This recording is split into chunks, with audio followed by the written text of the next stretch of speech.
بعض علما دا وایي امام شافعي مذهب والا وایي زنانه سره چې لاس ولګي اودس ماتېږي، خو دا خبره کمزوري ده، بلکې راجح قول دا دی دلایلو په رڼا کې چې زنانه سره لاس لګولو سره اودس نه ماتېږي، که دا خپله ده او که دا پردی ده، الا چې ستا نه څه لاړ شي نو هغه هم بیا اودس د دې څه د تلو د لاسه مات شو، ورسېدی بي که نه. لکه یو سړی د خپلې زنانه سره لاس ولګوو اصطلاح نړو،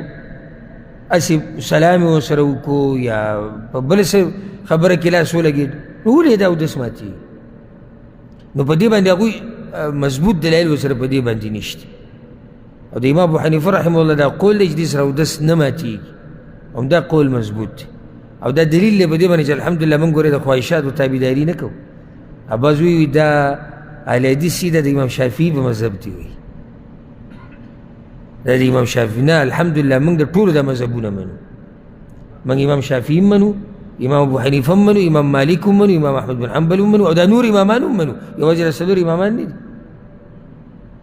خو که کم امام سره په مسله باندې دلیل مضبوطي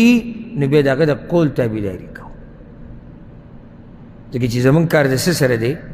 هغه د دلیل سره دی، په دې باندې به اکتفا وکړو.